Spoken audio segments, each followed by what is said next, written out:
Para recibir la palabra del Señor. Así es. Gracias, gracias. 1, 2, ¿me escuchan ahí? Sí, ya, ¿verdad? Ya me escuchan ahí. Buenos días a todos, hermanos. Como siempre, yo oré en casa, pero quiero orar aquí otra vez para pedirle al Señor gracia y que nos guíe y que su Espíritu nos llene, ¿verdad? Eso es lo más importante. Oremos. Gracias, Padre. Gracias, Señor. Te bendecimos, Jesús. Te bendecimos, Padre Santo. Padre eterno, te damos gracias esta mañana, Señor. Nos gozamos en alabarte, Padre, en cantar alabanzas para ti, Señor. Nos gozamos, Padre eterno, en estar esta mañana dedicando nuestro domingo, que no es nuestro, Padre, es tuyo, Señor. Te pertenece a ti, Señor. Nuestra vida, Señor, de principio a fin, la compraste en la cruz, Padre Santo. Y compraste la de todo el mundo, Señor. Y entendemos que ahora tienes autoridad para otorgar perdón, salvación y vida eterna, Señor, a todo aquel que cree en tu mensaje del Evangelio, Padre, que es poder de Dios para salvación, Padre. Y lo digo, Señor, como un recordatorio para nosotros y por agradecimiento, Señor, te agradecemos tanto, Padre.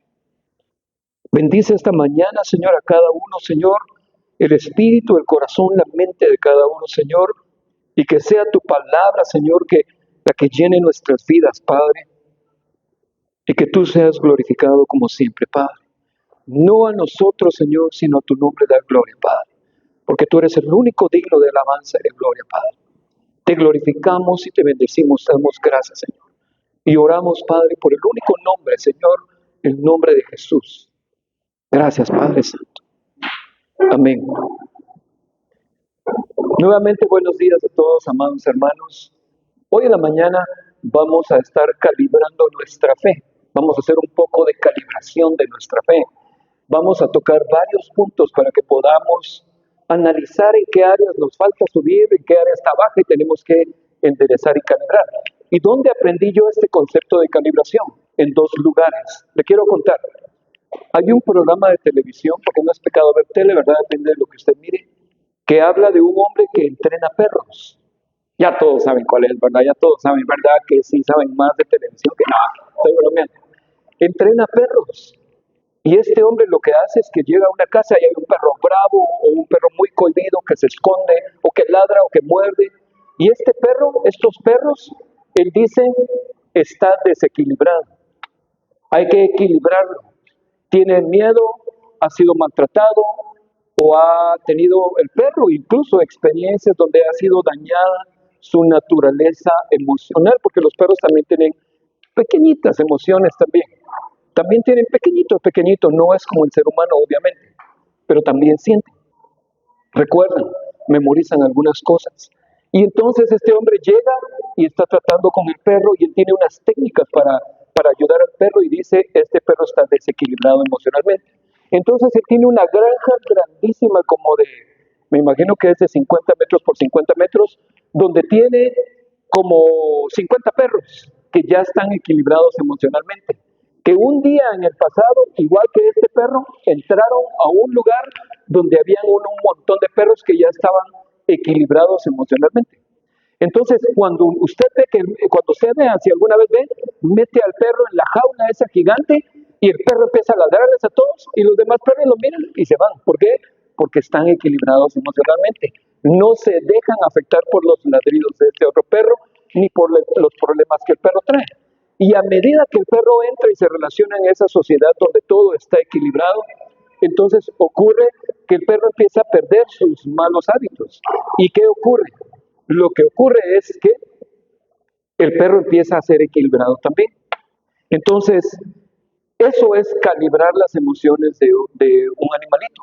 Nosotros también necesitamos ser equilibrados. Yo veo 4 puntos extremos en el comportamiento del ser humano y lo voy a hacer de esta forma. Aquí está Jesús, el hombre equilibrado, el hombre perfecto. Perfecto, Jesús fue perfecto. Pero hay unos que, digamos, se desbalancean y son muy enojados y gritones, por todo gritan y se enojan rápido. Tiene un desequilibrio, es un pecado. No ha llegado al equilibrio de Cristo. Por otro lado están los que se apartan de todo el mundo y nunca participan y se van a una montaña y no quieren saber de nadie. También están desequilibrados, pero Cristo es el equilibrio perfecto. Por otro lado están los que cuentan chistes y bromas pesadas. Yo era uno de esos. Ya el Señor me perdonó y ya cambié. Entonces tienen que encontrar el equilibrio de Cristo Jesús. Y por otro lado, ya no me acuerdo cuál es el otro, pero cuando me acuerdo se lo cuento. Bueno, me acuerdo cuál es. ¿Cuál? Los que son extremadamente serios también. Y también no hablan nada y cuando hablan es muy poco. Sí, hay extremos. Yo dije 4 solo como ejemplo, pero probablemente hay un montón de áreas de la vida del ser humano en la que necesitamos ser equilibrados. Y Jesús es el ejemplo. Jesús es el hombre perfecto, equilibrado. Dios dijo cuando Jesús salió del bautismo, este es mi Hijo amado en el cual tengo complacencia. Qué lindo sería llegar a que un día el Señor diga, ya llegaron al nivel de Cristo, a la imagen de Cristo, a la imagen y semejanza de Dios. Entonces, para mí viene ahí un poco relacionado el concepto de calibración. Pero hoy quiero que calibremos más que todo, más que nuestras emociones, nuestra fe, nuestro entendimiento. Que todos tengamos la misma perspectiva y el mismo camino en cuanto a la palabra de Dios. Entonces, el tema de hoy es transformados por la palabra de Dios. La Biblia es un libro que tiene vida y nos transforma, transformados por la palabra de Dios. La Biblia, cuando nosotros conocemos la Biblia y la ponemos en nuestra mente y en nuestro corazón, empieza a haber una transformación que la misma palabra, a medida que alimentamos nuestra mente y nuestro corazón, dice la Biblia que es como una semilla que entra en la mente y el corazón y que vamos aprendiendo más de la palabra de Dios, que es como echarle agua y empieza a brotar, a germinar y a crecer y a crecer y a crecer y a crecer. Y alimenta nuestra fe, aumenta nuestra fe. Para poder hablar de cómo la palabra de Dios nos transforma, quiero hablar un poquito antes de eso, de la confiabilidad de la palabra de Dios. Espero poder transmitirlo de la mejor manera, porque créame que es fácil para algunos, para mí no es tan fácil tal vez, pero estoy haciendo el esfuerzo. Entonces, para hablar de la confiabilidad de la palabra de Dios, quiero que veamos algunas de las muchísimas profecías cumplidas de la Biblia. Veamos algunas. Veamos, por ejemplo, una de las grandes profecías cumplidas de la Biblia es la destrucción de Nínive. Nínive era una ciudad en Asiria y habían sido enemigos de la nación de Israel en todo el tiempo de la antigüedad. En la Escritura, lo describe la Escritura, la Sagrada Escritura antes de Jesús. Y dice, por ejemplo, ¿quién profetizó acerca de Nínive? Fue el profeta Nahum. La fecha de la profecía fue más o menos iniciando el siglo 7 y recuerde algo, a la hora de hablar de tiempo y de siglos, recuerde que en la antigüedad, ¿cómo están ustedes? Quiero ver, aquí, si me paro igual que ustedes, viene el siglo 8, siglo 7, siglo 6, siglo 5, siglo 5, siglo 4, 3, 2, 1 y 0, y de aquí en adelante ya empieza para arriba. Aquí viene en orden descendente y aquí viene el tiempo o el calendario en orden ascendente. Entonces empieza 1, 2, 3, 4. Entonces cuando decimos el siglo 7 es más o menos, si vamos de retroceso, es el siglo 7, siglo 6. Entre el siglo 7 y el siglo 6, que es más o menos el año 600 algo, 600 algo. Cumplimiento, esta profecía más o menos 40 o 50 años después de que la dijo Nahum, se cumplió. Se cumplió esa profecía. Dice, Nahum describe a Nínive como una ciudad violenta y corrupta, condenada por sus crímenes. Nínive era una ciudad terrible. Había asesinato, había robo, había corrupción, había un montón de cosas. Era terrible vivir en Nínive. Condenada por sus crímenes. En el año 612 a.C., los medos y los babilonios sitiaron y destruyeron Nínive, cumpliendo esta profecía. Y sabe una cosa, como Dios es muy lindo y misericordioso, no quiere matar a nadie ni destruir, pero lo tiene que hacer por su justicia, Porque por un lado está su amor, pero por el otro lado está su justicia. Y su amor nunca va sin su justicia. Es imposible. Dios no puede ser injusto. Es amoroso, pero es justo. Entonces, usted recordará perfectamente la historia del profeta, ¿cuál? Jonás. Y dice que Dios le dijo a Jonás, ve, y Jonás dijo, no, esos merecen ser destruidos, no quiero ir, y se fue. Jonás es el profeta rebelde de la Biblia. Y Dios dijo, no, Jonásito lindo, me vas a obedecer, yo te escogí, así que vas para allá. Y le empezó a poner aflicción hasta que Jonás, necio, a la fuerza, hizo caso y fue y le dijo, miren, de aquí a 40 días, Dios va a destruir Nínive. De aquí, y entonces cuando el rey oyó el poder y la autoridad de la profecía de Jonás, le dijo a toda la nación, ayunamos 3 días y 3 noches hasta los animales.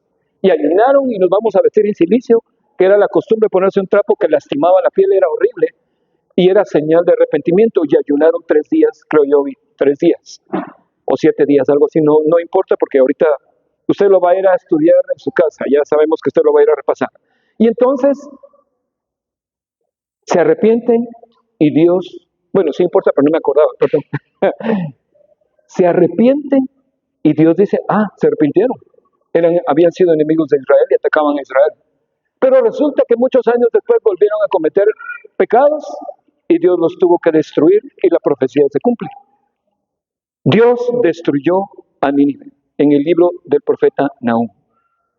Veamos otra. No tengo muchas porque pasaríamos 5 horas aquí hablando de profecías cumplidas de la Biblia. Mire, y quiero hacer un paréntesis aquí. La Biblia cristiana es el único libro que tiene sentido de todas las religiones del mundo. Ningún otro libro tiene sentido. Si usted ve a las religiones orientales, son leyes y reglas morales. Si usted ve, con el respeto de los señores musulmanes, el Islam es un conjunto de frases y de leyes morales y de recopilaciones y resumen de un montón de cosas de la Biblia cristiana. Mencionan a Jesús 26 veces y lo reconocen como profeta. Creo que son 450 suras. Cada sura es un librito en el que ellos hablan de una cosa. Pero más que todo son historias y no tiene coherencia. La Biblia es el único libro que tiene coherencia. Entonces, cuando hablamos de la Biblia cristiana, es el único libro que tiene coherencia. Y la Biblia es tan clara en unos aspectos y en otros aspectos nos esconde un poquito la verdad para que usted y yo tengamos que ir a estudiarla y escarbar lo que ahí dice. Nahum 3, voy a leer un poquito de lo que cómo Nahum profetizó contra la ciudad de Nínive. Dice Nahum 3, ay de ti ciudad sanguinaria, imagínense, habían asesinatos, toda llena de mentira y de rapiña, sin apartarte del pillaje, eran ladrones, chasquido de látigo y fragor de ruedas, caballo atropellador y carro que salta, jinete enhiesto, no sé qué significa, creo que es listo para golpear, y resplandor de espada, y resplandor de lanza, y multitud de muertos, y multitud de cadáveres, cadáveres sin fin, y en sus cadáveres tropezarán. El 4 dice, a causa de la multitud de las fornicaciones de la ramera de hermosa gracia, maestra de hechizos, que seduce a las naciones con sus fornicaciones y a los pueblos con sus hechizos. Heme aquí contra ti, dice Jehová de los ejércitos, y descubriré tus faldas en tu rostro, y mostraré a las naciones tu desnudez, y a los reinos tu vergüenza. Y echaré sobre ti inmundicias, y te afrentaré, y te pondré como estiércol. Todos los que te vieren se apartarán de ti, y dirán, Nínive es asolada. ¿Quién se compadecerá de ella? ¿Dónde te buscaré consoladores? Así que, vaya usted a investigar dónde está Nínive hoy. No existe. Hay una que otra piedrecita donde consideran que han encontrado la ciudad en arqueología, consideran que ahí pudo haber sido Nínive, pero no están seguros. Simple y sencillamente no existe. Destruido. Veamos otra, la caída de Babilonia. Y no voy a leer el texto porque sería, como le dije, yo traigo material para 5 horas, pero créanme, logré condensarlo en 2 horas y media. Así que hoy, por favor, yo sé que hay algo importante por ahí en el fútbol, pero disculpe, vamos a salir a las 2:30 de la tarde, oyeron. Disculpe. Bueno, caída de Babilonia. Lo dice el profeta Isaías. Dice, fecha de la profecía, aproximadamente en el año 700 antes de Cristo. Se cumplió en el 539 a.C. Isaías predice la desolación de Babilonia en el 539 a.C. Ciro el Grande y los persas tomaron la ciudad sin resistencia, marcando el inicio de su decadencia. La historia simple y sencillamente confirma todo lo que la palabra de Dios predijo. Ahora, aquí estamos. Ahora, en el año 539 fue tomada por Ciro el Grande, otro de los hombres que la Biblia menciona también. Sin saberlo, los historiadores, al escribir la historia, sin saberlo, estaban confirmando todas las profecías de la Biblia. Entonces, estamos viendo que la Biblia es un libro confiable, que lo que Dios dijo, el único Dios verdadero, el Dios de Abraham, de Isaac y Jacob, cumple lo que promete. Eso me da mucha paz, gozo y confianza. Por el otro lado me da terror, da miedo, porque Él es bueno, pero también es justo. Sigamos viendo acerca de la caída de Babilonia rápidamente. Solo esta escritura voy a leer de Isaías. Isaías capítulo 13 dice: y Babilonia, hermosura de reinos y ornamento de la grandeza de los caldeos, será como Sodoma y Gomorra, a las que trastornó Dios. Nunca más será habitada, ni se morará en ella de generación en generación, ni levantará allí tienda el árabe, ni pastores tendrán allí majada, sino que dormirán allí las fieras del desierto, y sus casas se llenarán de hurones, y allí habitarán avestruces, y allí saltarán las cabras salvajes. Ahora, busque usted Babilonia. ¿Dónde está Babilonia en la historia? Babilonia existió en lo que hoy se conoce como Irak. Irak tiene su capital, pero Babilonia parece que está como a 40 o 50 kilómetros al norte y no existe. No hay nada. Completamente destruido. Veamos otro. Ya no voy a leer textos porque, como les digo, pasaríamos aquí 4 o 5 horas y sería demasiado tiempo. La destrucción de Tiro. Mire, esta profecía es una de las profecías que a mí más, no sé ni qué palabra decir para describirlo, no sé si decir me impacta, me toca, me sorprende, me asusta, no sé cómo describirlo. Pero es una de las profecías que cuando alguien ve la Biblia, ve la historia y ve la Sagrada Escritura, dice, no puede ser, ¿cómo es posible? Perdón, en esta sí tengo un párrafo que leer, en las demás ya no, porque hay varias más, hay como 4 más. La gente diría, no puede ser, ¿cómo es posible que se cumplió al pie de la letra? Escuchemos lo que dice. Lo anunció el profeta Ezequiel. La fecha de la profecía fue el siglo VI a.C. y se cumplió 300 años después, casi 300 años después. Los que oyeron la profecía o leyeron el libro de Ezequiel en la época de Ezequiel, 50 años después no pasó nada. 100 años después ya se habían muerto todos, solo tenían el texto, los pergaminos donde podían leer la profecía, pero sabían, los que conocían al Dios soberano, al Dios eterno, sabían que se iba a cumplir en cualquier momento. Por eso es que nosotros tenemos que agarrar esa misma confianza. Lo que la Biblia dice se va a cumplir sí o sí, porque es Dios el que lo dice, lo que sale de su boca no regresa vacío. Lo que Él dice, así va a ser. Mire, hay otras profecías que no me dio tiempo de poner, una de Daniel, por ejemplo, que ahorita viene en mi mente, que incluso dice que cuando cayera Jerusalén, ahora sabemos que se refería a la caída de Jerusalén, dice que el agua se iba a filtrar por debajo del muro y que se iba a aguadar la tierra y que entonces el muro se iba a caer y por ahí iban a entrar los enemigos, y se cumplió exactamente al pie de la letra. Es impresionante. Pero bueno, regresemos a Tiro. Dice, Ezequiel anuncia la destrucción de Tiro y cómo sus escombros serían arrojados al mar. Ahorita va a escuchar una profecía que es demasiado impactante, es demasiado específica. Pero ahora sí, perdón, este es el último que leo, no me acordaba. Ezequiel 26, y aconteció en el 11º año, en el día primero del mes, que vino a mí palabra de Jehová diciendo: Hijo de hombre, por cuanto dijo Tiro contra Jerusalén: Ea, bien quebrantada está la que era puerta de las naciones. A mí se volvió y yo seré llena y ella será desierta. Algo importante que usted tiene que saber de la nación de Tiro, algunas cosas importantes, perdón, la ciudad de Tiro no era nación, la ciudad de Tiro había sido fundada por los fenicios muchísimos siglos antes, como 900, como 1500 años antes. Y esta ciudad estaba dividida en dos partes. Ahora le voy a mostrar un gráfico para que usted pueda ubicarse la exactitud de la profecía y cómo fue cumplida. Entonces, Tiro nunca atacó a Israel. Es interesante saber eso. No se consideraban enemigos de Israel en toda la historia de Israel. Usted jamás va a ver que en la Biblia, en el libro de los jueces, de los reyes o de los profetas, en crónicas, usted no va a ver que Tiro haya atacado a Jerusalén o alguna ciudad de Israel. Tampoco la ciudad de Sidón, pero eran muy corruptos. Tenían muchos dioses paganos y eran perversos. Entonces, el pecado, hay un momento en que a Dios le molesta mucho. Él tolera el pecado, pero cuando es mucho, Dios dice: no, ya no lo soporto, ya no los aguanto, tengo que tratar con estos. Es demasiado pecado.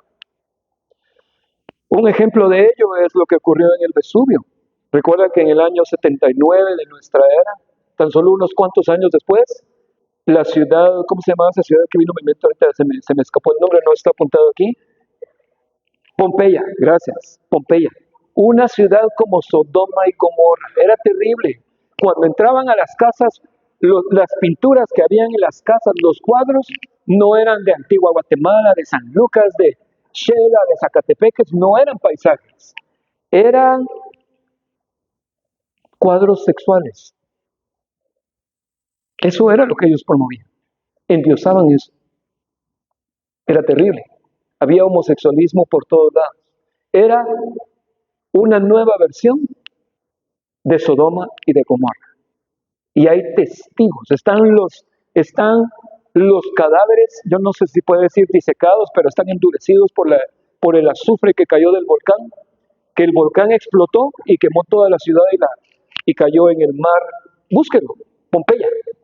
Entonces, fueron quemados y ahí están, cuando la gente va a las ruinas de Pompeya hoy, ahí están los cuerpos que están tirados en calcinados, ahí están porque no lograron salir. Están un montón de cuerpos, está la ciudad, ya la excavaron y usted puede ver el testigo de la ira de Dios, porque eso fue la ira de Dios. Entonces, sigamos leyendo aquí. Perdón, la relación que había tenido Tiro con Jerusalén había sido una relación comercial. La ciudad de Tiro y Sidón eran ciudades comerciales, eran negociantes por todos lados. Tenían barcos y salían a los mares, a los puertos de las ciudades y transportaban un montón de mercadería por todos lados.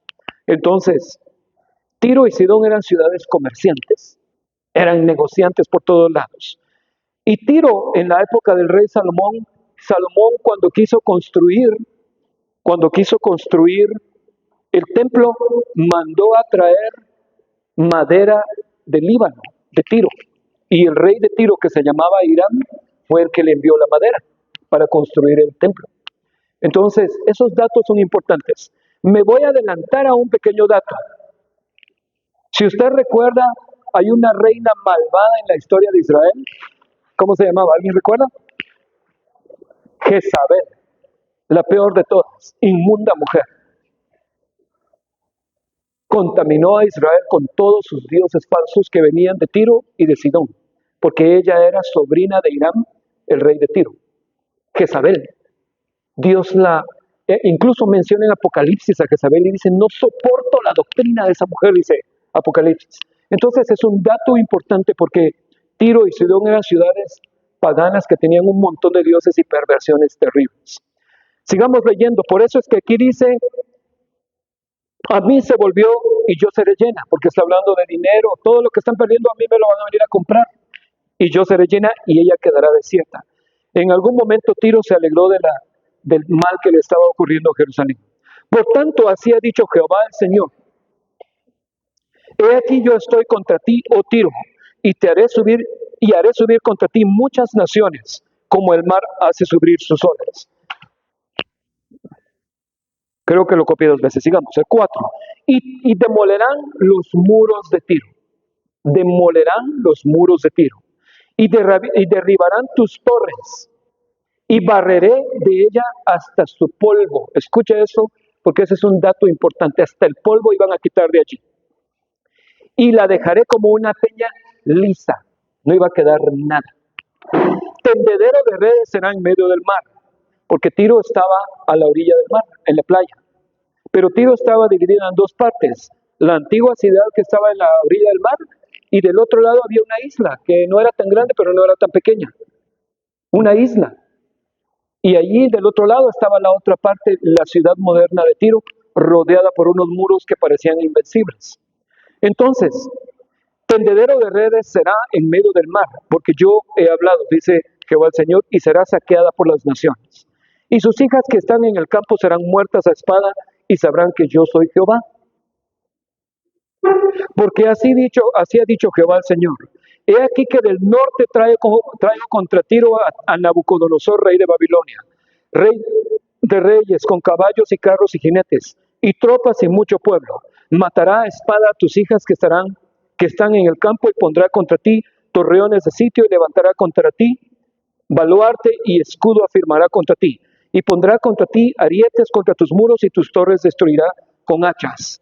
Por la multitud de sus caballos te cubrirá el polvo de ellos, y el estruendo de su caballería y de las ruedas de los carros temblarán tus muros, cuando entre por tus puertas como portillos de ciudad destruida. Con los cascos de sus caballos hollará todas tus calles. A tu pueblo matará a filo de espada, y tus fuertes columnas caerán a tierra. Y robarán tus riquezas y sacarán tus mercaderías. Arruinarán tus muros y tus casas preciosas destruirán.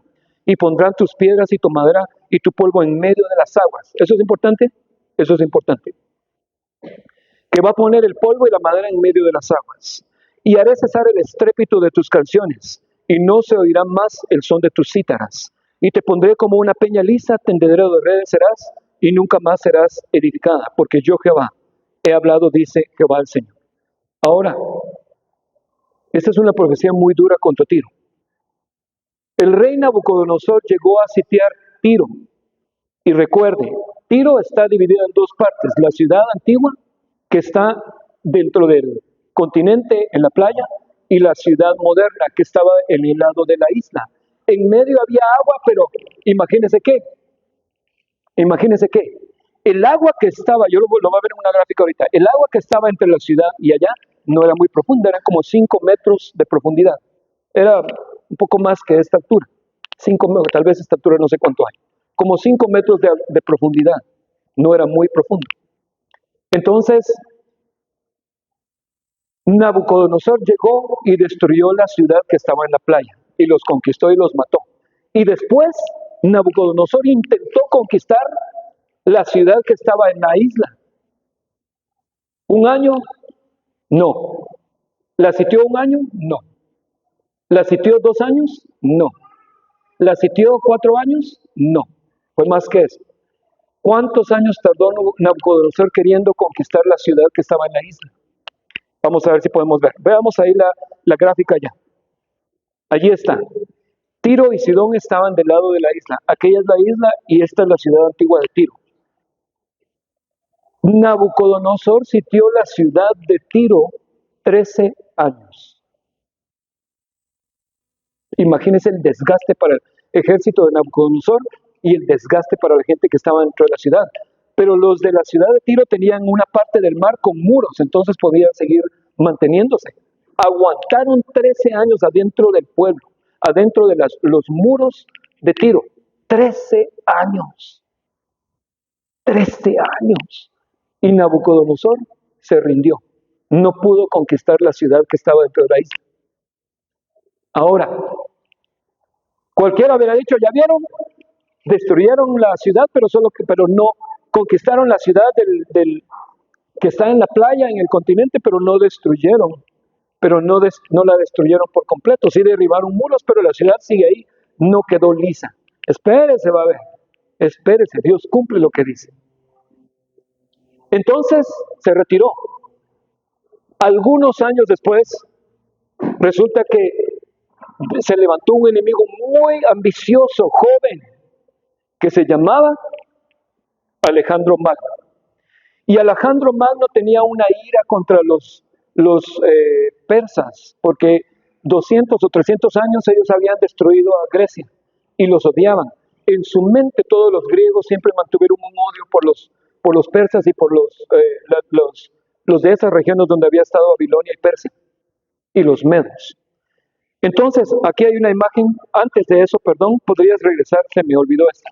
Más o menos así se miraba, esta es una imagen, una pintura de lo que era la ciudad nueva de Tiro dentro de la isla. Mire, está rodeada de unos muros inmensos y rodeada de agua por todos lados. La distancia entre la playa hasta la isla eran aproximadamente 800 metros, como unas 7 cuadras actuales, de 100 metros cada una, 800 metros, aproximadamente unos 6 estadios de fútbol de distancia a lo largo, más o menos. Y estaba rodeada por unos muros gigantes. Yo no tengo tiempo de leer los detalles de Tiro, pero por favor, usted vaya y lea acerca de la historia de Tiro. Y entonces viene Alejandro Magno. Veamos ahora la destrucción de Tiro.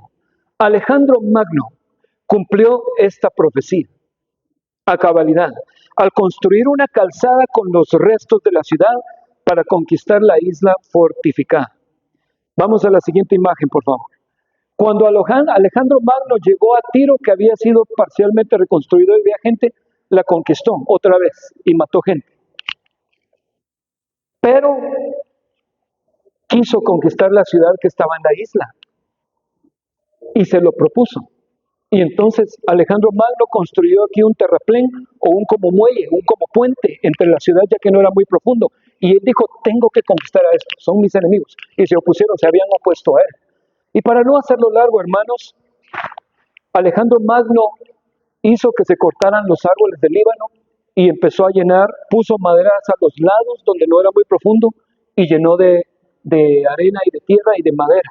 Vinieron los de Tiro, enviaron barcos incendiarios y quemaron toda la madera y fracasó en su primer intento. A los 6 meses de haber sitiado la ciudad, fracasó Alejandro Magno. Pero para Alejandro Magno no era una opción, solo fue un retraso. Y se propuso, ¿y sabe qué hizo? Mandó a todos sus soldados y todos los soldados que tenía de otras naciones conquistadas que le servían a él, y dijo, vayan a la ciudad antigua de Tiro y derriben los muros, y todo lo que quede del polvo, júntenlo, y la tierra. Vamos a poner esas piedras, porque con rocas no pueden quemar el puente que vamos a hacer. Y pusieron rocas y llenaron de tierra. Y la ciudad de Tiro, de la costa, quedó planita, planita, planita. Lisa. Quedó lisa. Porque Alejandro Magno mandó a botar todas las rocas para utilizarlas como puente. Ahora, estoy dando una como clase de historia, pero no eso es lo que me interesa. Me interesa que usted vea la exactitud de la palabra de Dios. Entonces construyó eso y logró entrar a Tiro y la conquistaron y mataron unas cantidades enormes de gente.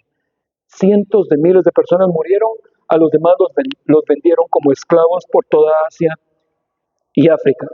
Tengo una foto de la antigua ciudad de Tiro, de una pequeña parte de la antigua ciudad de la nueva ciudad donde está la isla.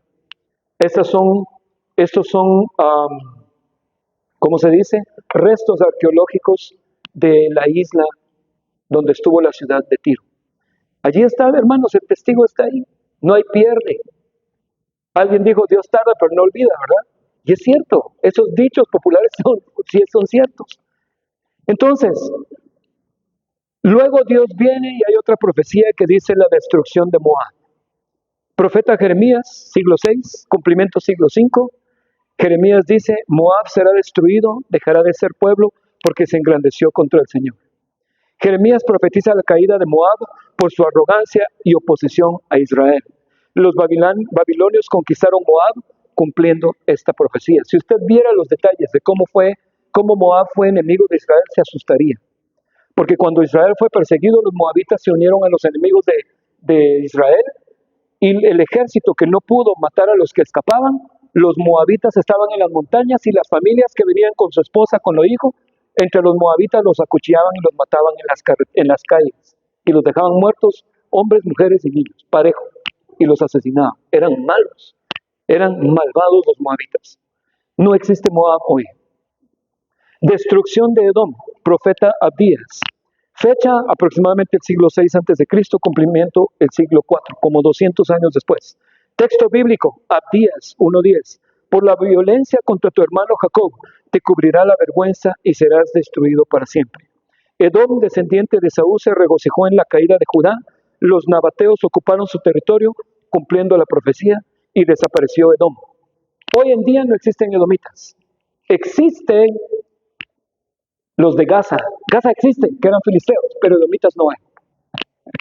No encuentran rastros de ningún edomita porque fueron esparcidos y se desaparecieron como pueblo.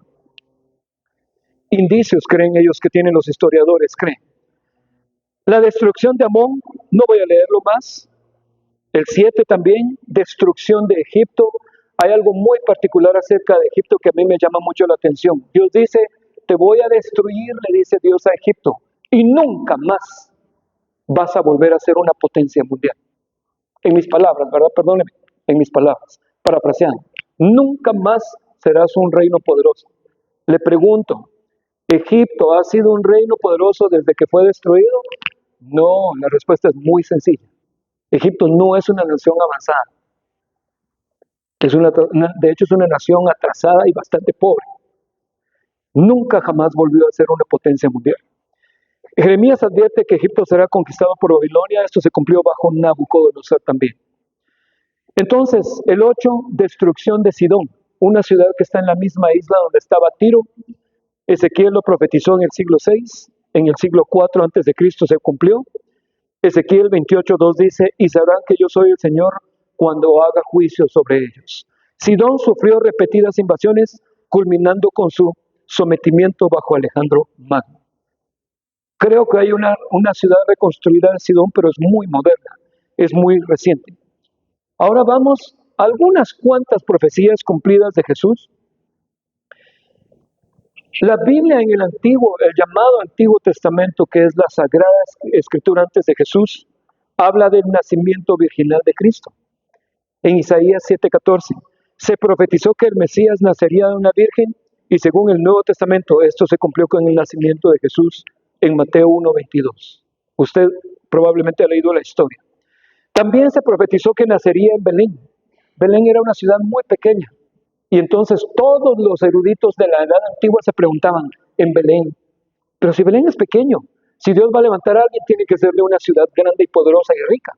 Y tendrá que ser un hombre muy rico y que sea un guerrero, pero de Belén.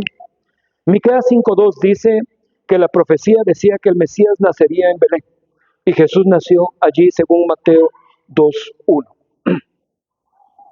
Para su estudio bíblico, Jesús cumplió aproximadamente 230 profecías, un poquito más de 230 profecías. Le pregunto, ¿cuántos de los antiguos líderes de las religiones cumplieron por lo menos 2, 3, forzadamente? Jesús cumplió más de 230 profecías. Luego el escape descendencia de David. Jesús iba a ser descendiente de David, el Mesías iba a ser descendiente de David. Se predijo que el Mesías sería descendiente del rey David y Jesús lo fue. Cuando usted analiza la genealogía, los ancestros de José y de María, ambos vienen del rey David por distintos lados. O sea que por el lado del padre humano adoptivo de Jesús, él era el heredero del trono. Y por el lado de la madre, María, él era el heredero del trono. Nadie más. Escape a Egipto. Oseas 11:1 dice, la profecía hablaba de que el Hijo de Dios sería llamado desde Egipto. Jesús y su familia huyeron a Egipto y luego regresaron. Y cualquiera puede decir, bueno, pues lo hicieron a la fuerza, lo cumplieron. Veamos las otras profecías entonces. Y solo estoy mencionando unas, no estoy mencionando la gran cantidad de profecías. Matanza de los niños en Belén. Se profetizó una matanza de niños en Belén que ocurrió cuando el rey Herodes ordenó la muerte de todos los niños menores de 2 años, mientras que Jesús sobrevivió. Ahora, la escritura sagrada antes de Cristo no dice, cuando venga el Mesías van a matar a un montón. No, lo hace figurativamente. Cuando salieron de Egipto mataron a un montón y aparece Moisés. Los intérpretes de la Biblia, por revelación del Espíritu Santo, entendieron todos. Ah, era una figura simbólica del Mesías, de lo que iba a pasar con el Mesías. Y cuando vemos la vida del Mesías, decimos, matar a un niño, se apareció Moisés. Matar a un niño, se aparece Jesús. Es una profecía figurada del Mesías. Luego viene Juan el Bautista como precursor. La profecía habla de una voz que clamaba en el desierto y Jesús fue precedido por Juan el Bautista, quien preparó el camino del Señor. Y Jesús mismo lo dice. Ministerio en Galilea. Se predijo que el Mesías daría luz a Galilea. Y Jesús comenzó su ministerio exactamente en esa región. Realización de milagros. Isaías 35:5. Se habló de milagros como sanar ciegos, cojos y sordos. Y Jesús los realizó por todos lados. Jesús les dice a los judíos, miren, si no me creen por las palabras, crean por los milagros. Aquí están, estoy resucitando muertos, estoy sanando enfermos, los paralíticos se están levantando. Si no me creen por el mensaje, créanme por los milagros. Y no quisieron creer. Aunque algunos se dieron cuenta, otros no quisieron. Profecías, seguimos un par más. Entrada triunfal en Jerusalén. La profecía dice que el Mesías entraría en Jerusalén montado en un asno. Y Jesús lo hizo en su entrada triunfal. Rechazo de los líderes religiosos. Esta no podía ser construida o fabricada. Isaías 53:3. La profecía predijo que el Mesías sería despreciado y rechazado, lo cual ocurrió cuando Jesús fue rechazado por los líderes religiosos. Y dice también Juan, a lo suyo vino y los suyos no lo recibieron. Luego viene la traición por 30 piezas de plata. Zacarías 11. La profecía hablaba de que el Mesías sería traicionado por 30 piezas de plata, lo que ocurrió cuando Judas traicionó a Jesús por 29 piezas de plata. ¿Cuánto dije? No, perdón, me equivoqué. Fue exacto. 30 piezas de plata también. No hay pierde. Negación de Pedro, Zacarías. Se predijo que el pastor sería herido y sus discípulos se dispersarían. Y lo que se cumplió cuando Pedro negó a Jesús 3 veces. Y todos salieron corriendo. Solo vieron a los soldados romanos y las espadas y salieron corriendo. Pedro había dicho, yo no te negaré, Señor, y salió corriendo. Pero bueno, estos dos son muy importantes para mí por lo que implica cultural e históricamente. Vestimenta repartida entre soldados, Salmos 22:18. La profecía decía que las vestiduras del Mesías serían repartidas entre los soldados, y eso sucedió con la ropa de Jesús durante la crucifixión, según Mateo 27:35. Ahora, ponga atención a lo que voy a decir. ¿Por qué también se considera esto una profecía? Porque es David el que está hablando. Le pregunto, ¿alguien alguna vez repartió la ropa de David? No lo dice la Biblia. Tal vez las guardaron, pero no las repartieron. Entonces no estaba hablando de sí mismo David, porque él dice repartieron mis vestidos. Él estaba profetizando de lo que le iba a pasar al Mesías. Y veamos la otra, que es aún más impactante. No se le quebrarán los huesos, según Éxodo 12:46 y Salmo 34:20. La profecía hablaba de que el Mesías no tendría sus huesos quebrados, lo cual se cumplió cuando los soldados no quebraron los huesos de Jesús.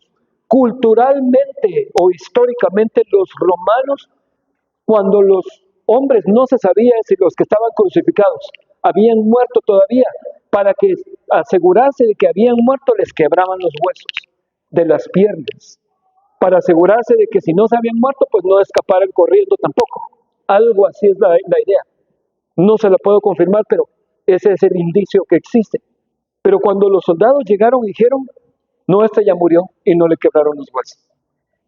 Imagínense eso, qué lindo. Entonces, amados hermanos, voy a saltarme el siguiente y vamos a ir a donde dice, la palabra de Dios te transforma. Ahora que hemos visto un poquito, porque mostré solamente un poquito de la veracidad y la confiabilidad de la Sagrada Escritura, solo un poquito. Créame que hay un montón más de profecías. Yo le dije que son 5 horas y vamos a hacerlo ya le bajé, pues ya vamos a hacerlo en 1 hora y media. Va a ser menos. La palabra de Dios te transforma. Si lo que antes se predijo se cumplió al pie de la letra, ¿es la Escritura confiable? Sí lo es. Podemos confiar en la Sagrada Escritura. Lo que falta por cumplirse se va a cumplir. Hace muchos años leí un libro que se escribió en el año 1898 de un pastor en Inglaterra que decía, Dios prometió que Israel va a volver a ser nación. En ese momento Israel estaba disperso por Europa, por Rusia y un montón de países del norte de África y otros países como Argentina y Latinoamérica muy poco, pero estaban más dispersos por Europa y Rusia, era la gran mayoría estaban dispersos allí. Y aquel pastor dijo, sabemos que se va a cumplir en el año 1898, un pastor británico, 50 años después de que él escribió eso, Israel llegó a ser nación, 1948, solo porque Dios cumple su promesa, porque Israel siguen siendo desobedientes y nunca llegaron a ser el pueblo de Dios, no lo son. Entonces, si la palabra de Dios nos transforma, ¿qué es lo que necesitamos hacer nosotros? Leerla, estudiarla, aprenderla, permitir que nos llene y nos limpie, que transforme todas las mentiras que el mundo ha puesto en nuestra mente. Recuerdo que por muchos años llegaba un señor a Shela que predicaba en todas las iglesias de Guatemala y siempre iniciaba un predicador siempre iniciaba con un texto bíblico que a mí me dejó una mella en el corazón y decía, porque mis pensamientos no son vuestros pensamientos, ni mis caminos vuestros caminos, ha dicho Jehová. Porque así como, ¿alguien recuerda qué dice? Lo voy a parafrasear porque no me acuerdo exactamente. ¿Qué dice Carlos? Perdón, que sí. ¿Qué dice? ¿Perdón? El texto, ese no es el que estoy diciendo. Vuestros caminos. Así es. Como son más altos los cielos que la tierra, así son mis pensamientos más altos que los vuestros, dice Jehová. Gracias, Carlos. El señor que llegaba a Shela era Carlos. Él era el que llegaba a predicar. Y yo recuerdo que por años no decía nada, solo empezaba porque mis pensamientos no son vuestros pensamientos. Y miren, hermanos, me hizo mella. Y entonces empecé a darme cuenta que lo que aprendí en la cultura no era como Dios pensaba. Hermanos, tenemos mentiras. Usted tiene creencias ahorita equivocadas que necesita detectar y derribar con la palabra de Dios. Un montón. Tenemos que derribar creencias equivocadas. Entonces, al estudiar la palabra de Dios y hacerla nuestra, ¿qué va a pasar en tu vida? ¿Qué vas a aprender? Siento que ya lleváramos una hora, pero solo apenas llevamos 30 minutos. Qué bueno, tengo una hora todavía. No, eso no es, tengo unos minutos más. Pero leamos algunas cuantas cosas más. Cuando la palabra de Dios, yo sé que lo hacemos, hermanos, que todos estudiamos la Biblia, pero esto es una exhortación. Nos va a proteger de enseñanzas falsas, engaños a través de enseñanzas falsas. Cuando la palabra de Dios sea un escudo en tu mente y en tu corazón, esa misma palabra, ese conocimiento que llene tu vida, te va a proteger de enseñanzas falsas. Versículo, pero el Espíritu dice claramente que en los últimos tiempos algunos apostatarán, o sea, se apartarán de la fe, prestando atención a espíritus engañadores y doctrinas de demonios. Esto empezó en la época de Juan y de Pablo, ya eran los últimos tiempos. En esa época, los últimos tiempos del antiguo pacto con Israel y los primeros tiempos del nuevo pacto con la iglesia, con el mismo Israel judío pero cristiano, el creyente. Mira, hermano, algunos apostatarán de la fe. Apostatar es apartarse de la fe. Lo que la Biblia dice, torcerlo un poquito para que suene como yo quiero y llevar a cabo los propósitos del predicador, lo que quiere. Ya sea gloria, dinero, manipulación, yo no sé qué quiere. Pero hay espíritus engañadores. Hermanos, hay predicadores que están llenos de espíritus engañadores, que no son predicadores genuinos, son falsos. Mejor lea la Biblia, no mire la tele, los predicadores de la tele no los mire, por favor, no. O pregúntale a Carlos, a los hermanos del consejo, ¿a quién me recomendás que lea? ¿Qué libro puedo leer? ¿Qué predicador me podrías recomendar que escuche? Entonces, no escucha a todos los predicadores de la tele. Mire, hay una iglesia ahí que me da un poco de pena mencionarlo, pero si no, usted no se da cuenta de la realidad, que anda diciendo, los escuché la semana pasada, que anda diciendo, vamos a meternos a una limpieza espiritual. Yo dije, al fin de que ellos van a predicar Biblia. Es una iglesia grandísima de Guatemala. Y yo dije, qué bueno, van a predicar Biblia. Y dijo, vamos a ayunar para que Dios nos limpie. Y entonces yo ya metió la pata. Ahí iba bien, metió la pata. Quisiera preguntarle a aquel predicador y decirle, dígame dónde dice la Biblia que el ayuno sirve para hacer una limpieza espiritual. Le puede limpiar el estómago, la sangre, hasta, tal vez hasta su sistema, su biología, su sistema químico, su funcionamiento químico. Sí, si deja de comer unos días y solo toma agua y algo suave, sí le puede limpiar el cuerpo, el estómago, pero no le va a limpiar el alma. ¿Cómo le va a limpiar el alma? No diga, a ver, ¿dónde hay un texto que diga que el ayuno es para limpieza espiritual? No hay. O si hay, dígame, yo tal vez estoy equivocado y me arrepiento y le digo, perdóneme, me equivoqué. Pero yo no he encontrado un texto que diga que el ayuno es para limpieza espiritual. Nunca en la Biblia, ni los del Antiguo Testamento ni los del Nuevo, utilizaron el ayuno como una forma de limpieza o purificación. ¿Qué dice la Biblia que sí nos purifica? La palabra de Dios es la que nos limpia. Es el agua que debe correr y transformar nuestros pensamientos y nuestro corazón. ¿Qué nos limpia? El Espíritu Santo es el que purifica nuestras vidas. Es fuego consumidor que derrama todo aquello, que consume todo aquello que no es de Dios. Y cuidado con andar cantando canto, Señor, envía tu fuego sobre mí, porque va a venir fuego sobre ese, y entonces va a entrar en una aflicción que si ya no mandes más fuego, Señor, ya no mucho fuego, poquito fuego nada más, suficiente, pero que no me queme mucho, porque estar en el fuego de Dios es tremendo, nos purifica. Entonces, hermanos, la mayor parte de cristianos no se dan cuenta que le están predicando una mentira, no se dan cuenta. Qué triste. Yo le quiero confesar que yo tengo un pasatiempo. Tengo un pasatiempo. Yo memorizo fechas, memorizo nombres de actores, de actrices, nombres de gente histórica, fechas de personajes famosos de la historia. Hago juegos de números, aprovecho mucho mi tiempo en el tráfico, en la ducha o cuando estoy esperando en el banco, aprovecho siempre, llevo mi celular o mi tablet para leer o hacer algo. Y cuando quiero descansar de la lectura, pues me pongo a hacer, cuando en esos tiempos muertos que no puedo trabajar en algo, utilizo para, para trabajar con mi cerebro. Hermano, es bueno que usted mantenga su cerebro ocupado. Usted puede tener 55, 60 años y tener un cerebro de una persona de 30 años, pero necesita mantenerlo activo. ¿Cómo lo mantiene activo? Haciendo juegos de memoria, memorizando cosas, repitiendo, aprendiendo cosas nuevas, leyendo la Biblia y memorizando le ayuda mucho, resolviendo, a mí me gusta, resolviendo sudokus, sí, sudokus, bueno, de números, y uno tiene que resolver ahí, y son sanos. Ya, me gustan mucho aquellos juegos que se llaman juegos de pensamiento lateral, de lógica lateral, que le preguntan a uno, por ejemplo, antes de que fuera descubierto el monte Everest, ¿cuál era el monte más grande que existía? A ver, ¿quién se atreve? Un viaje a Miami para 5 personas. ¿Quién se atreve? No tengo el viaje a Miami, estoy bromeando con usted, perdone. A ver, ¿cuál era el monte más alto antes de que se descubriera el Everest? Nadie se atreve. Pensamiento lateral. Le voy a dar a la revelación.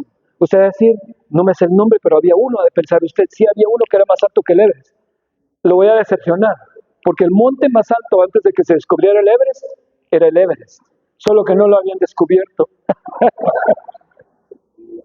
¿Se da cuenta cómo el cerebro nos hace juegos? Entonces, a mí me gusta mucho hacer esos juegos de pensamiento lateral porque mantiene el cerebro activo. Me pongo a resolver alguna vez que otra vez problemas de álgebra, me cuesta, ya se me olvidaron un montón las reglas, pero trate, si no voy a ver ahí cómo se resuelve. No me da mucho tiempo, pero le cuento esto, ¿por qué? Porque yo miro televisión y tratamos de ver tele con mi esposa, miramos una serie, una película, nos tardamos 3 días para verla porque no nos alcanza el tiempo. Tratamos de leer juntos, de ver documentales. Y no condeno a nadie que mire televisión, pero no sé más de películas que de la Biblia. No le doy más prioridad a Netflix que a la Biblia. Por eso le quería confesar uno de mis hobbies.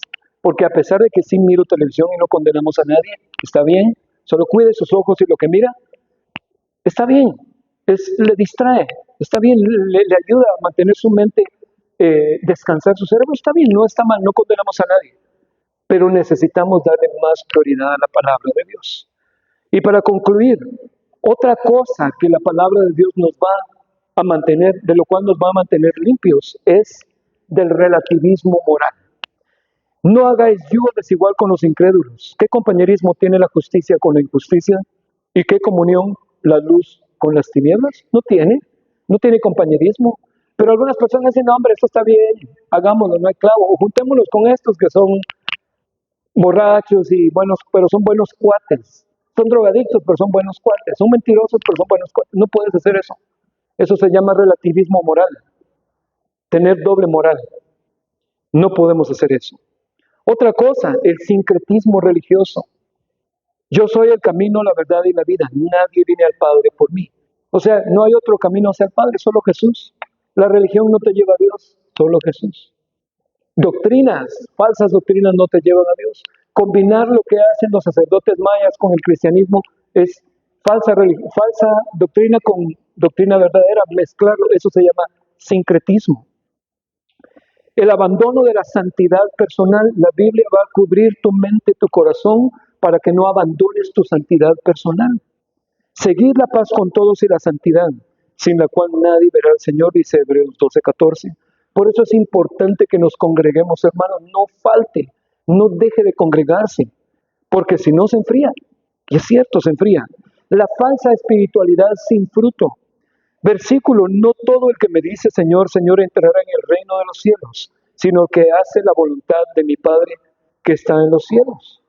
Podemos tener la forma externa de cristianos, pero lo que Dios ve es el corazón. Si de veras en nuestro corazón Jesús es el Señor o no, eso lo ve Él. Así va a ser el juicio. Entonces, el humanismo, este es uno grandísimo, hermanos. Humanismo.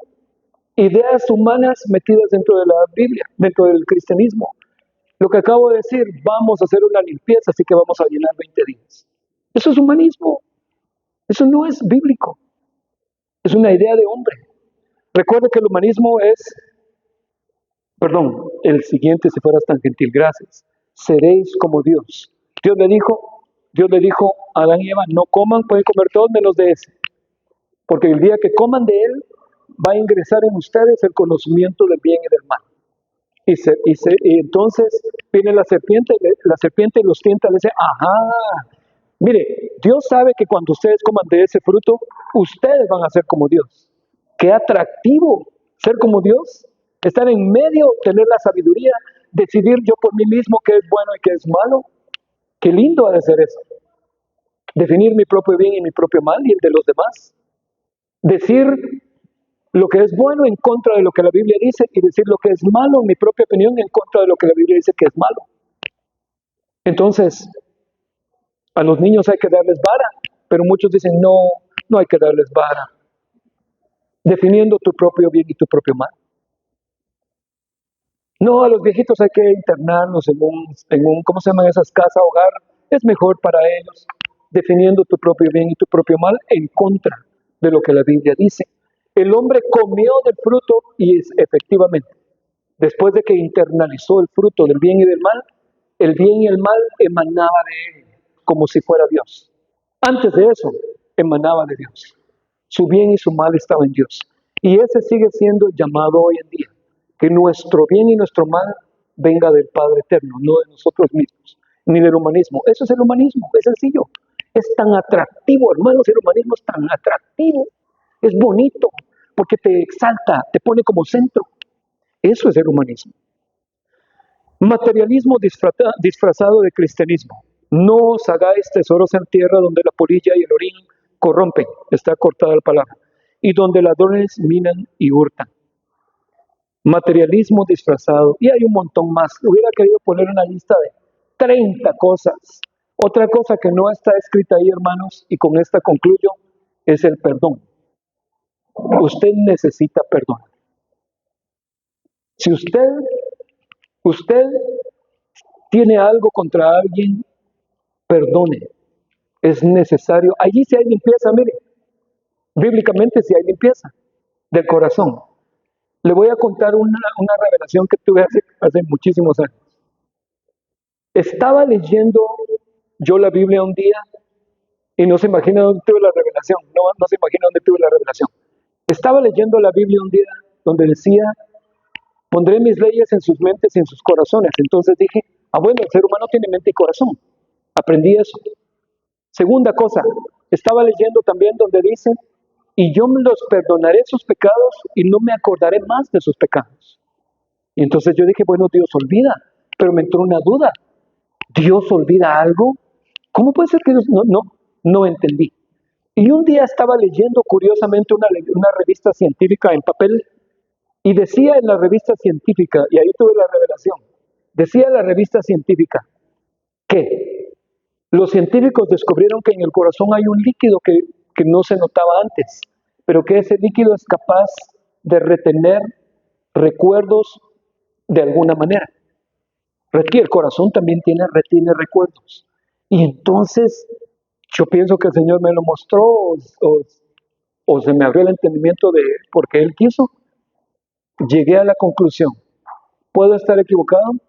Lo que le estoy hablando no es doctrina, son mis pensamientos. Lo anterior era doctrina bíblica. Estos son mis pensamientos. Llegué a la conclusión de que la mente es una memoria teórica. Su mente es una memoria teórica. Y el corazón es una memoria emocional. Usted puede tener recuerdos teóricos y recuerdos emocionales. Cuando usted no ha perdonado, usted va a recordar el evento teóricamente y va a recordarlo emocionalmente con dolor, con tristeza. Y va a decir, ese no me pagó el dinero, ingrato, y yo lo ayudé cuando más tenía. Mi papá me golpeaba. Qué malvado fue mi padre. Si a usted le duele, usted no ha perdonado. Es una memoria emocional. Entonces es necesario que usted indague en su corazón. Si usted recuerda solamente el evento y dice, mi papá me golpeaba, pero yo ya lo perdoné, no hay problema. Aquel no me pagó el dinero, pero ya lo perdoné, espero que algún día encuentre la vida eterna. Si usted solo recuerda teóricamente, sin tristeza, sin ira en su corazón y sin dolor, entonces usted ya perdonó. Y a eso es a lo que se refiere Dios. Voy a perdonarlos y no me voy a acordar de sus pecados. ¿De qué está hablando Dios? Ya no voy a tener dolor ni ira en mi corazón contra su pecado. Obviamente voy a recordar con mi mente, pero no con el corazón. Porque la ira cayó sobre Cristo en la cruz. Y por eso pueden obtener perdón ustedes. Entonces, amados hermanos, la conclusión es, el perdón es un tema grande al que la Biblia nos va a guiar siempre. Perdone. Si usted tiene algún dolor en su corazón, perdone. Le va a afectar, se va a enfermar si no perdona. Y no sea que crezca una raíz de amargura que por la cual no alcance la gracia de Dios, dice. Imagínense. Entonces, la conclusión es, el cristiano debe estar alerta a los engaños que pueden surgir dentro y fuera de la iglesia. Es crucial conocer la Biblia, pues es la única fuente de verdad que puede protegernos de doctrinas falsas y desvíos peligrosos.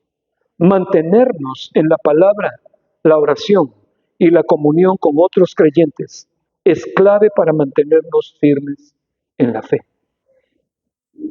Así es, hermanos. Entonces, la motivación del día de hoy es que nos volquemos al conocimiento de la palabra de Dios. Haga algo. No solo lea la Biblia, estudie.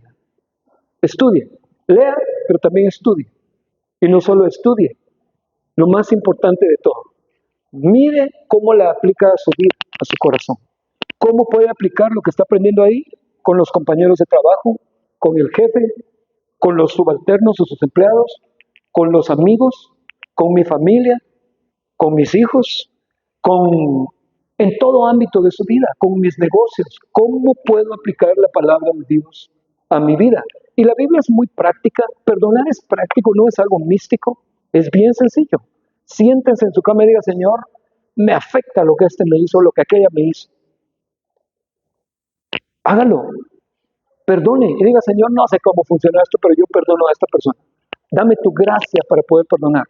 Y a medida que usted vaya repitiendo ese tipo de confesión delante de Dios, su corazón va a ser sanado y limpiado. Y cambia otro montón de cosas que la palabra de Dios puede cambiar. Oremos un momento, ¿sí? Oremos para concluir.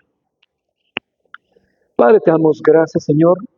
Sabemos que Pues no está de más orar, Padre, pero pedimos, Espíritu Santo, como dice tu palabra, Señor, que tu palabra sea implantada en nuestra mente y en nuestro corazón, Señor.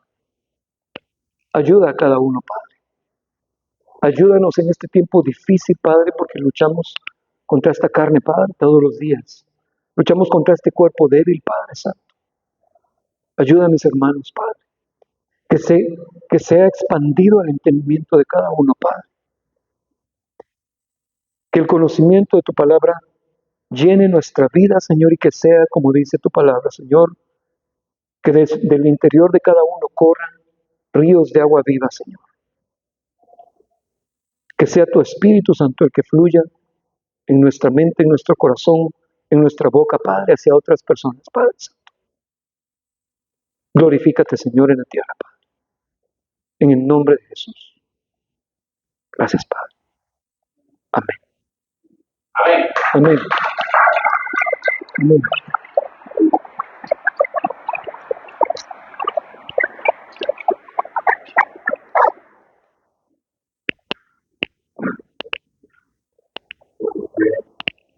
Buenos días.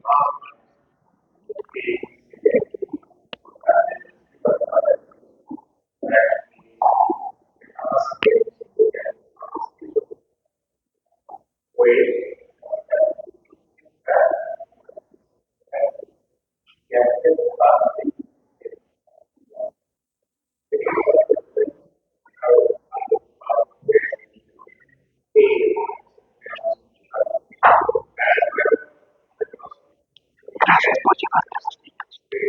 Gracias por llevarte a los niños. También es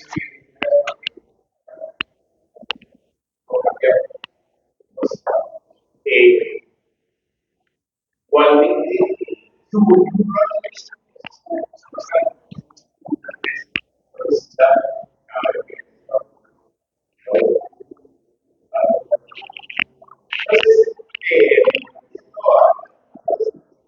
Este es mío, creo yo.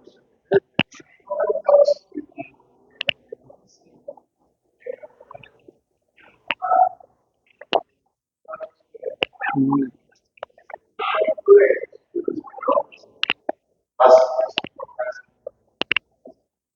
como dice fuera muchas profecías extrañas esta generación tiene para descubrir ya estamos costillas que ya tienen el Señor. Nosotros no sabemos cómo viene, pero se sabe cuándo va a venir, cuando es una iglesia. Todo. Vamos a lo. Amén. Entonces,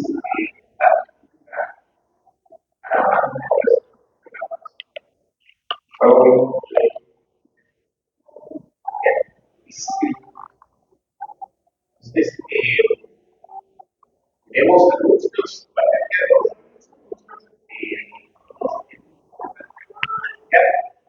recuerden que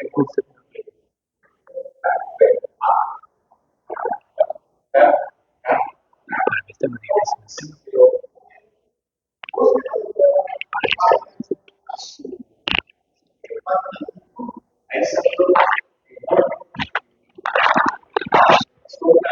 cosa especial ahora que se puede ver en el computador. Trabajar Estoy tenso. Es que sentí que el tema estaba muy difícil. Estaba difícil, pero ya me pasó. en memoria, 160 gigas, cuando ves la computadora,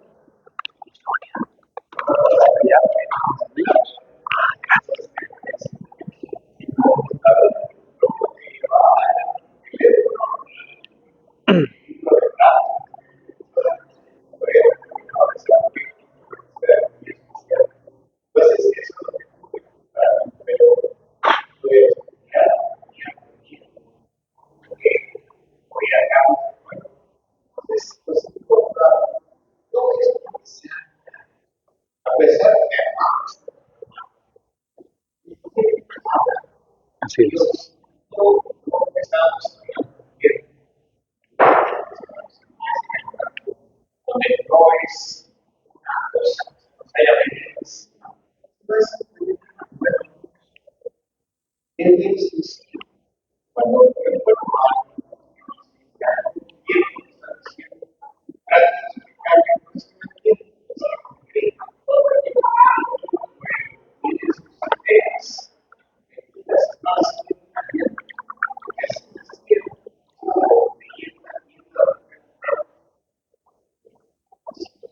como decía, soy católico,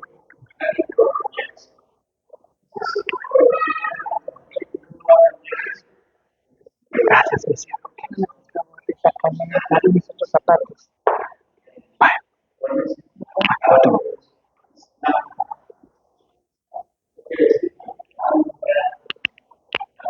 Voy a llenar de agua ahí. Voy a llenar de agua. ¿Y por qué no vas a cambiarte mejor? Vale. Es que si no te tengo que entrar con los zapatos. ¿Está bien? Suavecito, mira pues. La metes y la levantas y se...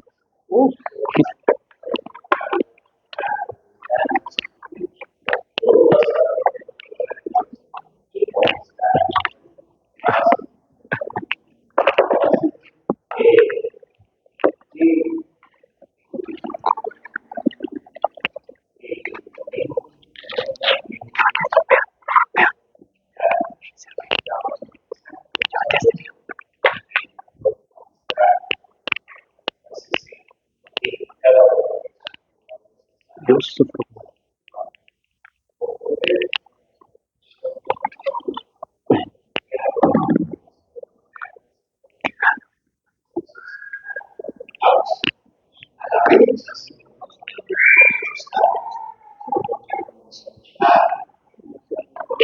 ¿Cómo? ¿Te das pena?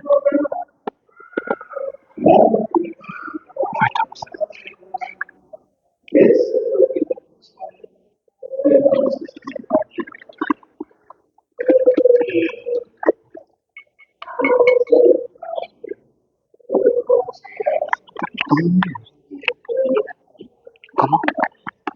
Sí, se acaba. Rápido. Listo.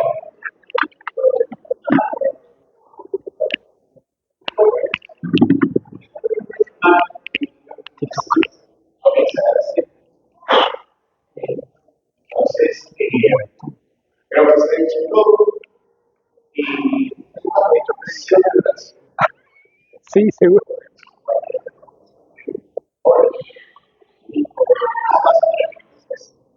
hay unas entonces, sí, entonces, Amén. Así es. amado Dios, qué buena presencia para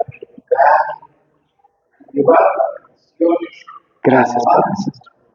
glorificarte y exaltarte por tu cuerpo, bendecirte y agradecerte todo, porque hasta hoy, Señor, no nos ha te bendecimos, corazón, fuerza y poder.